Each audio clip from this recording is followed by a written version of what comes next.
12 দিনের দুর্ধর্ষ অভিযানে সিরিয়ার বিদ্রোহীরা পতন ঘটালো প্রেসিডেন্ট বাশার আল আসাদের।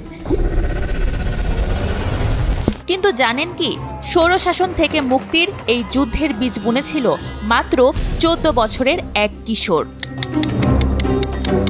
13 বছর আগে, মানে 2011 সালে সেই কিশোরের আঁকা এক গ্রাফিতির শক্তিতেই ঘুরতে শুরু করেছিল সিরিয়ার ভাগ্যের চাকা। তখন থেকেই বিদায় ঘণ্টা বাজতে শুরু করেছিল স্বৈরশাসক বাশার আল আসাদের। 2000 সালে সিরিয়ার সাবেক প্রেসিডেন্ট হাফিজ আল আসাদের মৃত্যুর পর সিরিয়ার ক্ষমতায় আসেন তারই ছেলে বাশার আল আসাদ। 2006 সালের দিকে সিরিয়ায় শুরু হয় তীব্র খরা ও দুর্ভিক্ষ, যা চলে 2010 সাল পর্যন্ত। দুর্ভিক্ষ, ক্ষুধা আর বেকারত্বে জর্জরিত হয়ে একদিকে যেমন ঠিকমতো খেতে পারছিল না সিরিয়ার মানুষ, অন্যদিকে স্বৈরশাসন, দুর্নীতিসহ নানা কারণে দারিদ্র্য আরও প্রকট হচ্ছিল।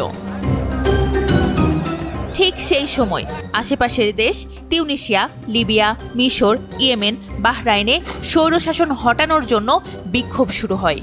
প্রতিবেশী দেশগুলোর এই বিক্ষোভের আগুন যাতে সিরিয়ায় ছড়িয়ে পড়তে না পারে তার জন্য কঠোর অবস্থান নেন বাশার আল আসাদ।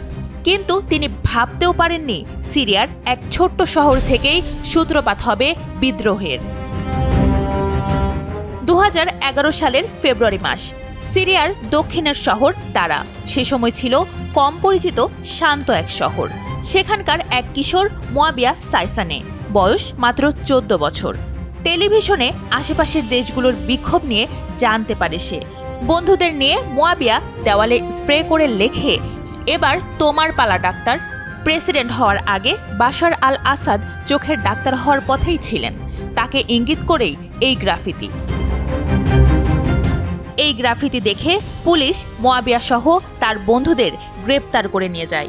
সপ্তাহব্যাপী আটকে রেখে মারধর, আঙ্গুলের নখ তুলে ফেলা সহ তাদের উপর চালায় অমানবিক নির্যাতন।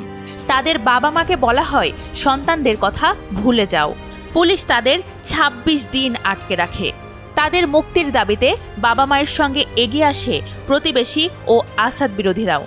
তাদের দমনের জন্য টিয়ার গ্যাস ও গুলি ছোড়ে পুলিশ।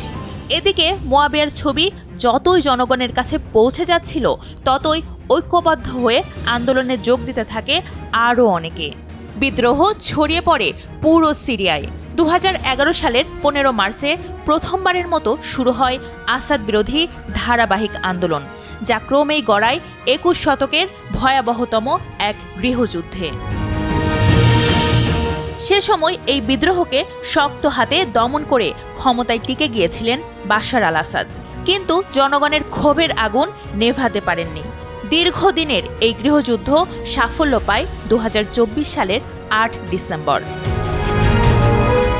বিদ্রোহীদের 12 দিনের অভিযানে দেশ ত্যাগ করে পালাতে বাধ্য হন বাশার আল আসাদ।